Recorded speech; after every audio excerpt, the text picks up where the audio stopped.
Welcome to another quick review from Ultimate DIY. Today we're going to take a look at a security flood light made by Cinoton.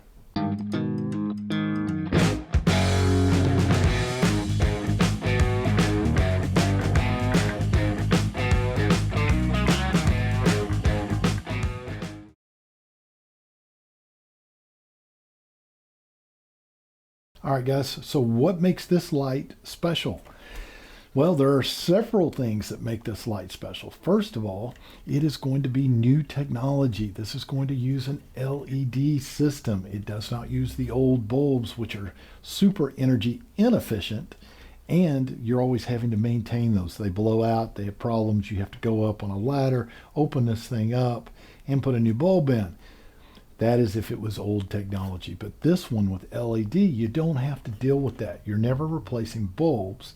It's super energy efficient. As a matter of fact, this one has 3 different settings, and on those 3 settings, it's going to range from 60 watts up to 120 watts.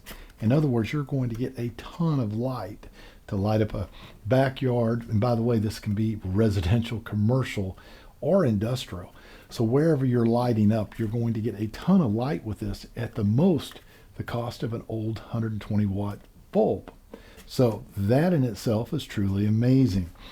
Now, a couple of the other things that are really important about this system. First of all, if I'm in an industrial or a commercial environment, I may need more than one of these.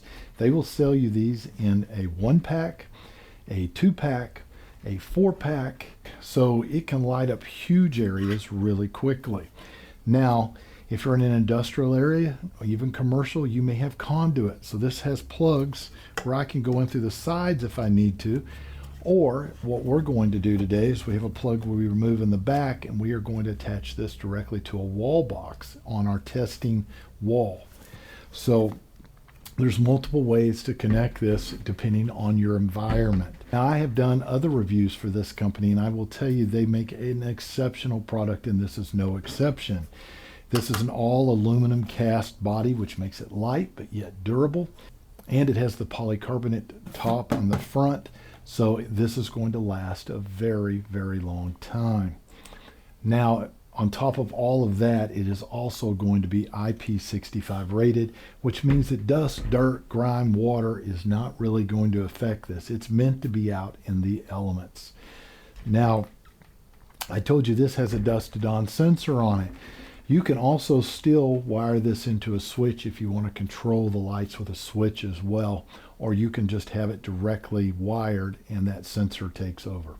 So there's multiple ways to actually install it, multiple ways to use it. Now, one of the things that makes this very versatile is the technology inside of it allows this to actually work with voltages all the way from 100 volts up to 277 volts. And that's why I said it works great for residential, works great for commercial, and it even works in industrial. So no matter what the voltage is, this one unit will actually work, and you do not have to buy a special unit to get it to work. So what I'm going to do is kind of bring you in a little closer. We're going to open this thing up. We're going to set up the wall, and you're going to get to see how this thing is installed. So let's do that.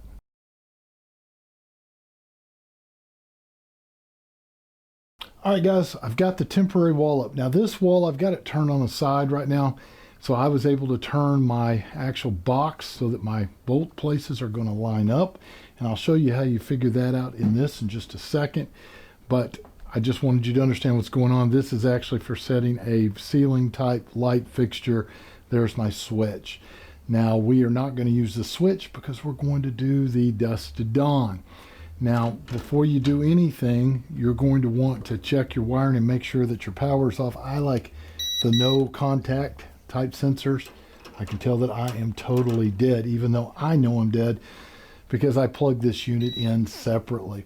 But always, always check. When I was reading the description of this, I misunderstood how this is working. This system actually has a setting switch in here that you're going to switch between those different wattages, and it'll still do that on each color. So I can actually have this 120 watts, but I can have it on the warm white, natural white, and the daylight. So it's separate. I thought it was all in one.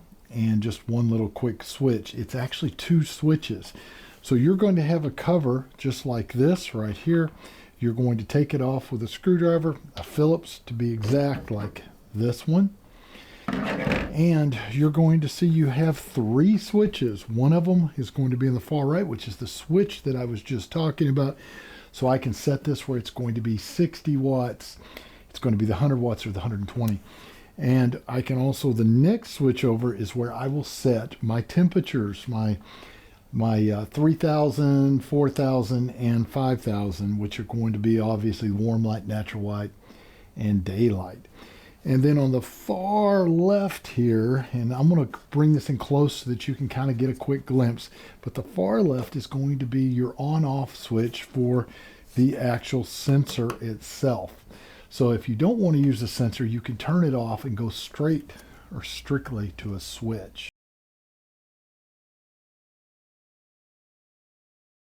So hopefully you were able to see a little bit of that. All right, so now what we need to do, I will tell you the next thing I ended up doing is I knew where my holes were going to be, and so I drilled out the little punch holes. Now you can try to punch those out. I don't like hitting on something like this, so I used a drill. I would suggest you do the same. Now let's put this back on before I forget. So it's simply just going to go into place just like that right there, and you are going to tighten it down. And that keeps moisture and everything out. Now, looking at the unit, I have three little locations, and you're just going to remove those screws. This is going to fold down. So now to remove those, though, you have a couple of choices. You can use a Phillips screwdriver like this, or you can use a screw gun. Now, if you're using a screw gun and you're not familiar with how to use it, be very careful that you don't strip anything out. But all you're going to do is back those. There we go. And that one's actually turned a little. You could hear it clicking. You don't want to make that noise. You want to be careful. That one was very easy.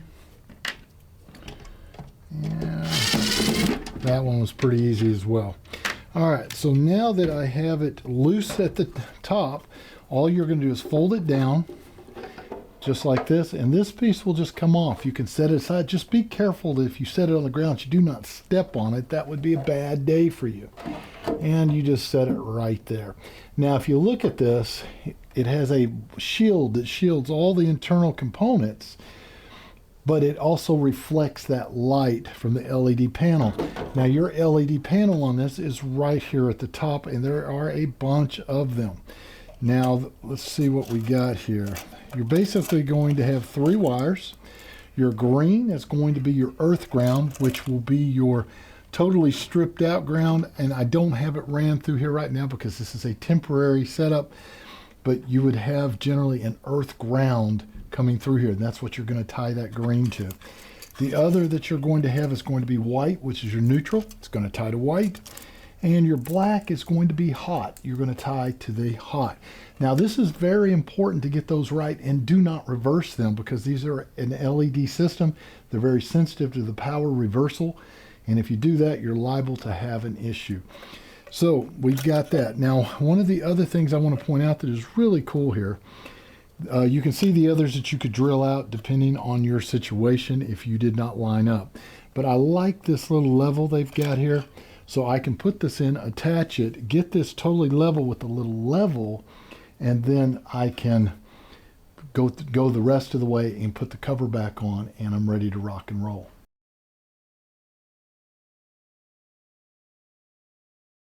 So now before you mount it up there, the next thing you do is you turn it over, and you have another plug here. We need to remove this plug, just like that. So our wires can go through the plug and inside to be wired. Now, if I was mounting this permanent, I would actually use this piece right here. You're going to knock the little center out, put this on, and this is your weather tight deal. It keeps moisture and everything from getting behind here. Now, I'm not going to install this right now because I will ultimately install this outside somewhere. Now, they do give you wire nuts already, and they do give you some new hardware to be able to attach. And I do like the fact these are fairly long. Sometimes I see these, they're very short and you don't quite make it. And if you don't have a ready supply of these like I do and keep it on my truck, it means you're going to be running to the hardware store to get some more of these. So I like the fact they're giving you long ones. So what we're going to do now is we're going to go ahead, we're going to feed these through. Just like that. Right there. And then you're just simply going to take the screw and line it up with the hole. Just like that. And a lot of times, to make sure I don't strip those, I will use the screwdriver, especially to get it going good. All right, guys, so for just the demonstration, I'm just going to put one of them in. There's no need in putting them both, but all you would do is repeat the process and put the bottom one in. I'm just going to leave it like that just so that we can actually see it. Now, we have our wires here. All you're going to do is wire them. I generally will wire in reverse, starting with earth, ground, going to neutral, and then my hot. So you just simply take a cap, since we're not going to use the earth ground right now. Now, I would highly recommend using the earth ground, obviously, if you're putting this in permanent. And get it in there twisted good. Turn it till it turns a little bit and twist. You're good to go. And now we take our black, our hot, and put it right here.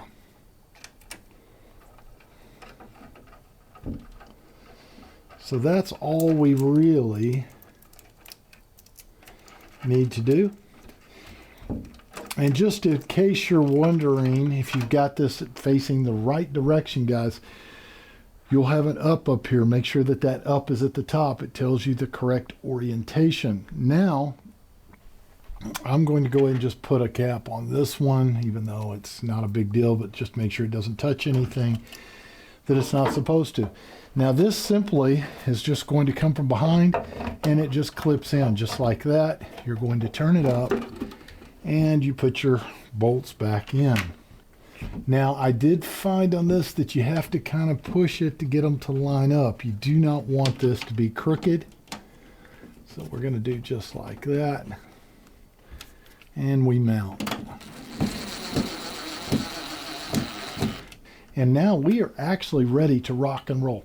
So what I'm going to do is plug it in. We're going to see what it does with the lights on. Then we'll shut all the lights off and we'll see how it works. So let's do that. And it is very, very bright. So obviously when you power it on, it is going to come on automatically. All right, guys, I let it run for a while. Finally, it shuts off. So it'll actually turn itself on when you first turn on power, and it'll be on for a while until it senses that the sun is up or whatever. Then it'll shut itself off. So it has shut itself off. So what we're going to do now is we are going to go ahead, take some electrical tape, and we are going to apply some over the sensor and see if we can get it to come on. All right, guys, I still have power to it, but it has timed out and it has gone off now. It has sensed that there is light, so it has shut itself off. So when you first power it on, it's going to have a few minutes that it's going to run with the power on, and then it should shut itself off. So what we're going to do now is we're going to take some black electrical tape, and the sensor is over here on the right. We're going to go ahead and go over that sensor with some tape and see if we can make it appear that it is nighttime and see if it kicks itself back on. Now, I did find that yes, that little switch needs to be in the on position, not the off. The on meaning that the sensor is on. So I'm learning just like you guys are, putting this together, figuring out what's going on. Hopefully this will save you a little time.